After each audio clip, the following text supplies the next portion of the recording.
नमस्कार विद्यार्थी मित्रांनो, मी ज्ञानेश्वरी विदर्भ आयएस अकॅडमीच्या ऑनलाईन प्लॅटफॉर्मवरती तुम्हा सगळ्यांचं स्वागत आहे. आज आपण बघणार आहे 2024साठी स्ट्रॅटेजी. ही फक्त पूर्वपरीक्षेची स्ट्रॅटेजी नसणार आहे, तर मी तुम्हाला पूर्वपरीक्षेपासून तर मेन्स परीक्षेपर्यंत पूर्ण टार्गेट कसं करायचं आणि त्याच्यामध्ये व्यवस्थित अभ्यास कसा करायचा, टू द पॉईंट कसं जायचं, ह्या सगळ्या गोष्टी आजच्या सेशनमध्ये सांगणार आहे.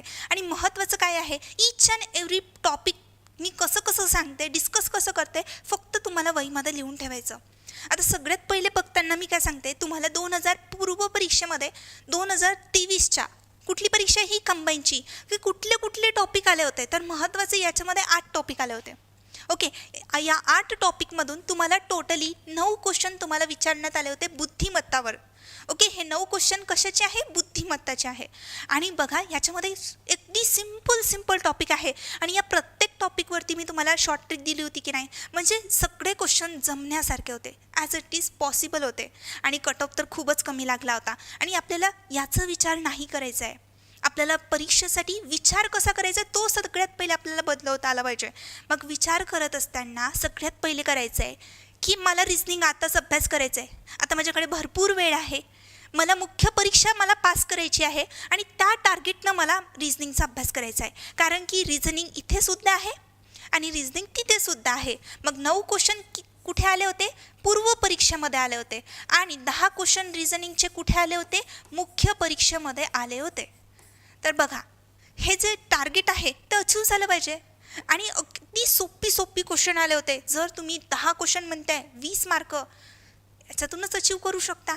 मग तुम्हाला रिस्क घ्यायची आहे का, नाही, खूप सोपी आहे. तुम्हाला प्रत्येक टॉपिकसाठी मी वेगळ्या ट्रिक्स दिल्या आहे. का बरं दिले आहे, आणि थोडंसं काय केलेलं आहे आपण त्याच्यामध्ये वास्टमध्ये केलेलं आहे की मला असं वाटते की तुमची STI PSI ASOची मुख्य परीक्षा तुम्हाला टार्गेट करायची आहे आणि त्याच्यामध्ये तुम्हाला काय झालं पाहिजे, अचीव झालं पाहिजे. आणि त्याच्यासाठी मी थोडंसं हार्ड लेवलनी शिकवते. सो त्याच्यात काही कॉम्प्रोमाइज आपण करत नाही, कारण की तुम्हाला मुख्य परीक्षेसाठी टार्गेट करायचं आहे. आता हे टॉपिक्स जे होते हे पूर्व परीक्षा 2023मध्ये आले होते. आता तुम्हाला एक क्वेश्चन पडला असेल की मॅडम एवढेच टॉपिक आम्ही आता 2024साठी करून जायचं का, नाही, याचा पलीकडेही काही टॉपिक आहे रिझनिंगमध्ये, तुम्हाला अभ्यास करून जायचा आहे. आणि खूप सिम्पल आहे सगळ्या गोष्टी. आणि प्रत्येकासाठी आपल्याला वेगळ्या ट्रिक्स आहे. हे बघा, आता तुम्हाला एक 1 बाय 1 तुम्हाला एक सिनारिओ सांगते की तुमचा एक फोकस कसा असला पाहिजे. तुम्हाला असं नाही की मला एवढंच टॉपिक करायचे, एवढ्यानी माझं काम जमून जाणार. अरे बाबा, पूर्व परीक्षा निघणार, तुम्हाला मुख्य काढायची आहे, तर मग मुख्य परीक्षेसाठी तुमचं आत्तापासून फोकस असला पाहिजे. आणि तुम्हाला येत पण नसेल ना, तर तुम्हाला एकदम प्रॉपरली करायचं आहे. आणि कुठे टू द पॉईंट जायचं मी तुम्हाला सांगतेच. आपण आता प्रत्येकाचं एकूण एक तुम्हाला ॲनालिसिस सांगते. एक इनपुट आउटपुट आहे. मग याच्यामध्ये काही मशीन्सचे क्वेश्चन असतात जे खूप मोठ्या असतात. तर यात हा जो टॉपिक आहे, हा टॉपिक तुम्हाला सांगते की आपल्याला एवढं नीड नाही. जर तुम्हाला एक याची कन्सेप्ट जर कळली ना, एक जरी क्वेश्चन तुम्हाला याच्यामध्ये कळला ना, तर मग तुम्ही याला सगळ्याला हायर करू शकता. फक्त एक क्वेश्चन तुम्हाला समजला पाहिजे आणि तो एक क्वेश्चन डोक्यामध्ये बसला की मग पुन्हा याला बघण्याची तुम्हाला नीड नाही. परीक्षेपर्यंत, मुख्य परीक्षा असो की कुठलीही परीक्षा असो, मग याला तुम्हाला बघण्याची नीड नाही. आणि महत्त्वाचं, आता ब्लड रिलेशन मी तुम्हाला सांगते, त्याच्यामध्ये 2 टाईप्स असतात आणि दोन्हीही टाईप्स तुम्ही विथ शॉर्ट ट्रिक्स, याच्यामध्ये आपल्याला शॉर्ट ट्रिक्स लावता येत नाही, कारण की थोडंसं आपल्याला 1 2 3 स्टेप परफॉर्म करावंच लागते. याच्यामध्ये आपण शॉर्ट ट्रिकनी नाही जाऊ शकत.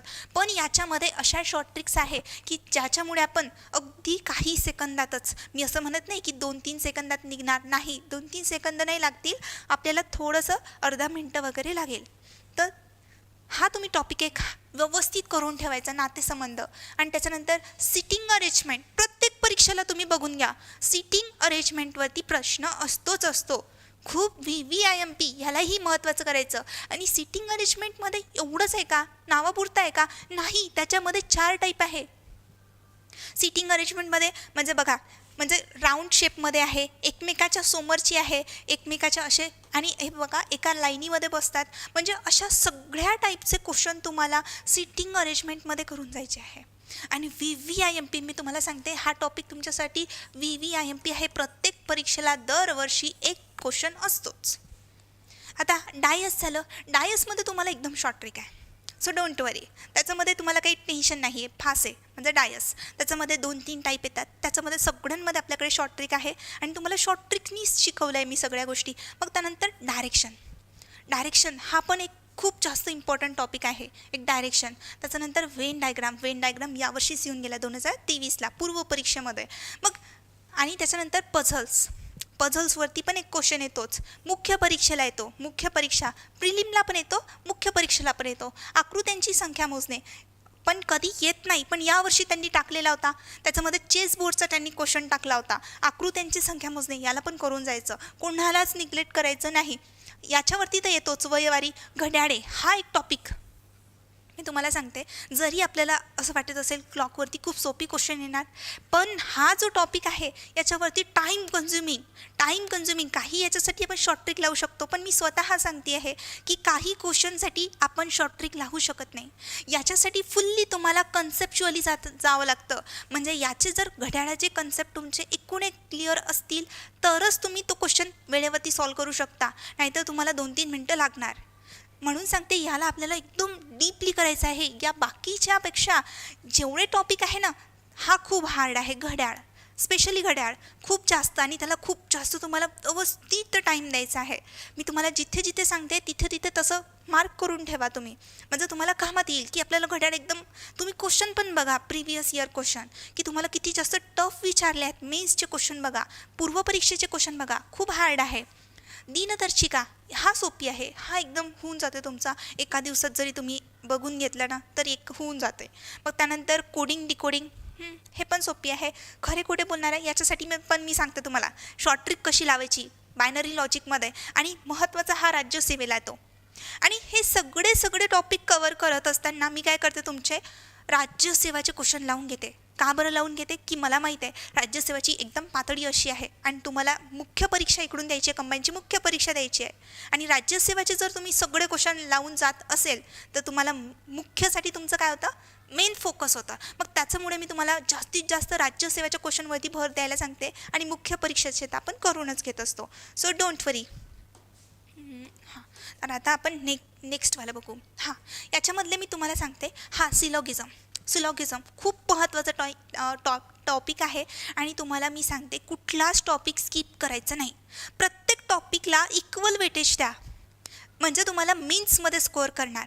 आणि आपल्याला एका वर्षामध्ये आपल्याला पोस्टिंग घ्यायची आहे, ना की आपल्याला 2-3 वर्ष लावायचे आहे.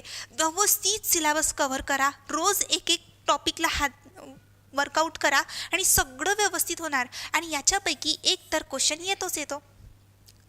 येतो की नाही तुम्हाला पण माहिती आहे. विधाने आणि गृहीतके, विधाने, निष्कर्ष, आणि याच्यासाठी पण काही कीवर्ड्स मी तुम्हाला दिलेत की नाही. कोर्समध्ये तुम्हाला सांगितलं आहे की याच्यामध्ये काही कीवर्ड्स आहे ते तुम्हाला लावायचे आहे की ज्याच्यामुळे तुम्हाला लगेच बघितलं की आन्सर तुम्ही टिक करू शकता, हे पण आहे. आणि काही पॅसेजेसचे क्वेश्चन असतात, तर त्याच्यासाठी तुम्हाला फास्ट रीडिंगची सवय झाली पाहिजे आणि त्याच्यासाठी तुम्हाला भरपूर प्रॅक्टिस करावी लागणार. हे सगळ्या गोष्टी तुम्हाला नीट सांगते आहे. टू द पॉईंट जायचं, सिलेबस वाईज जायचं. जो तुमचा सिलेबस दिला आहे स्पेसिफिकली, कोणी सांगतं की नाही एवढंच टॉपिक करून जा, नाही. आता कॉम्पिटिशन एवढ्याच टॉपिक करून जायची नाही राहिलेली आहे. तुम्हाला सगळं व्यवस्थित नीट करून जायचं आहे, तेव्हाच तुम्ही मुख्य परीक्षेला हॅम्पर करू शकता.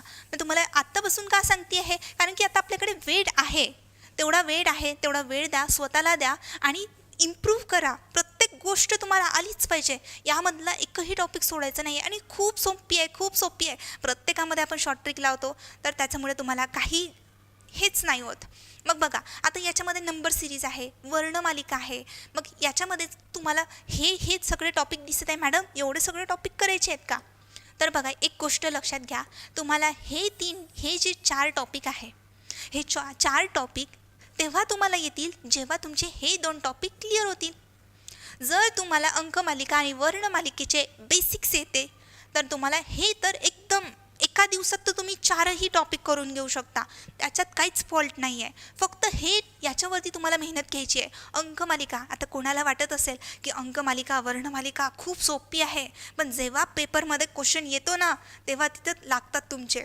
म्हणून म्हणते की जास्त फोकस याच्यावरती करा. अंकमालिका कुठून काय, आणि प्रत्येक वर्णमालिकेमध्ये प्रत्येकाचा कोड तुम्हाला पाठ असलाच पाहिजे. त्याच्यामध्ये काही डिफिकल्टी नसली पाहिजे, तुम्हाला हा पूर्ण पाठ असला पाहिजे. ओके. मग त्याच्यानंतर आपल्याला अंकमालिकाचं सगळं आले पाहिजे. कन्सेप्च्युअली जायचं.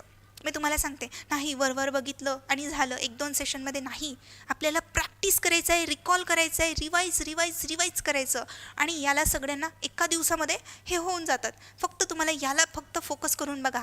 आणि कंटेंट सोर्स खूप स्पेसिफिक वापरा, म्हणजे ज्याच्यामुळे तुम्हाला खूप जास्त हे होईल. मार्केटमध्ये खूप सगळे पुस्तकं आहे, पण स्पेसिफिक पुस्तकं वापरा आणि त्याला रिकॉल करा.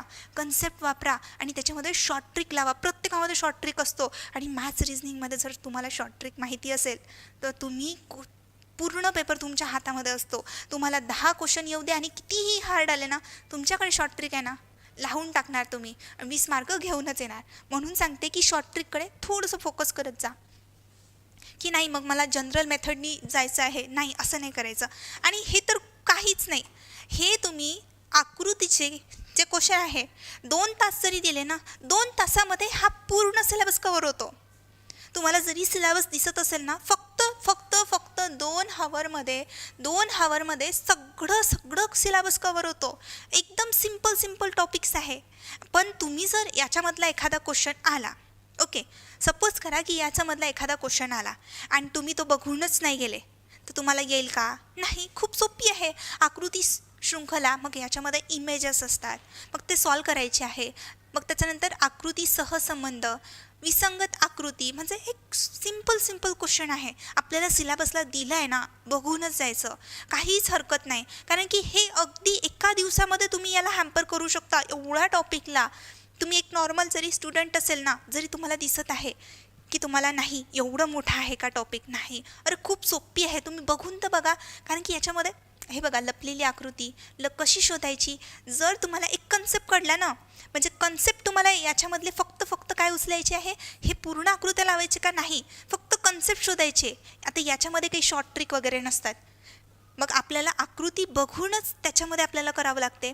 आणि मग याच्यामध्ये फक्त पेपर फोल्डिंगमध्ये माझ्याकडे 2 नाही 3 माझ्याकडे काय आहे शॉर्ट ट्रिक आहेत, ती मी तुम्हाला देऊ शकते. ही नाही लावायची, मग कुठे कोणची लावायची मी सांगतेस तुम्हाला की कुठे कशी लावायची. तर मग बाकीच्या तर एकदम सिम्पल आहे, होऊन जात आहे.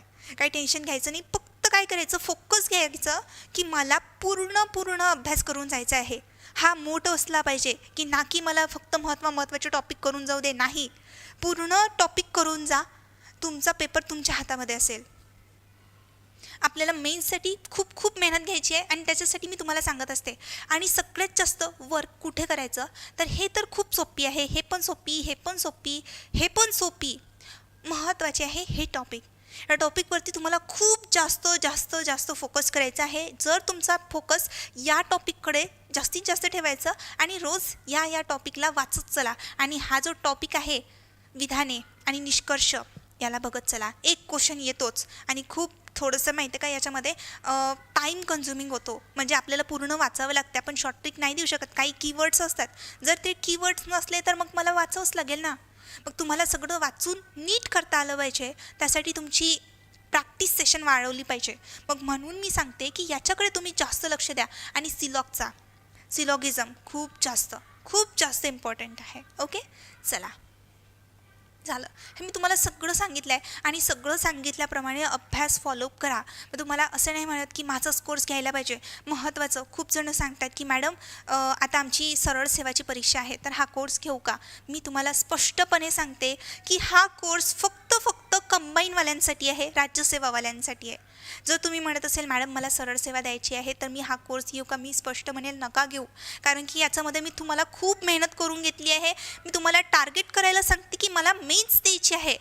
STI PSI ASUची मला मेन्स द्यायची आहे. मला क्लर्क टायपिंगची सगळ्यांची मेन्स द्यायची आहे. ती मेन्स क्लिअर करायसाठी हा कोर्स बनवला आहे मी. आणि पूर्वपरीक्षाचं तुमची अशीच निघून जाणार. पूर्वपरीक्षा आणि मेन्स दोघांचं टार्गेट कॉम्बिनेशन या कोर्समध्ये आहे. सरळ सेवावाल्यांनी लावू नका, कारण की त्याच्यामध्ये थोडासा सोपी लेवलचे क्वेश्चन येतात आणि याच्यामध्ये मी खूप जास्त प्रॅक्टिस करून घेतली आहे. तुम्हाला एवढा हायर लेवलची नीड नाही आहे सध्या सरळ सेवावाल्यांसाठी. म्हणून सांगते की तुम्ही हा जो कोर्स आहे, तुम्हाला मेन्स द्यायची आहे, तुम्हाला पूर्वपरीक्षा द्यायची आहे, तर तुम्ही हे करू शकता. आणि त्याच्यानंतर आपली ही सिंहावलोकनची बॅच पण आहे राज्यसेवा पूर्वपरीक्षेसाठी, ही सुद्धा तुम्ही परचेस करू शकता. आणि ही पण आहे प्रहारची बॅच ऑलरेडी चालू झालेली आहे. सिंहावलोकन ही पण बॅच ऑलरेडी चालू झालेली आहे, ही पण तुम्ही परचेस करू शकता. Okay, thank you guys.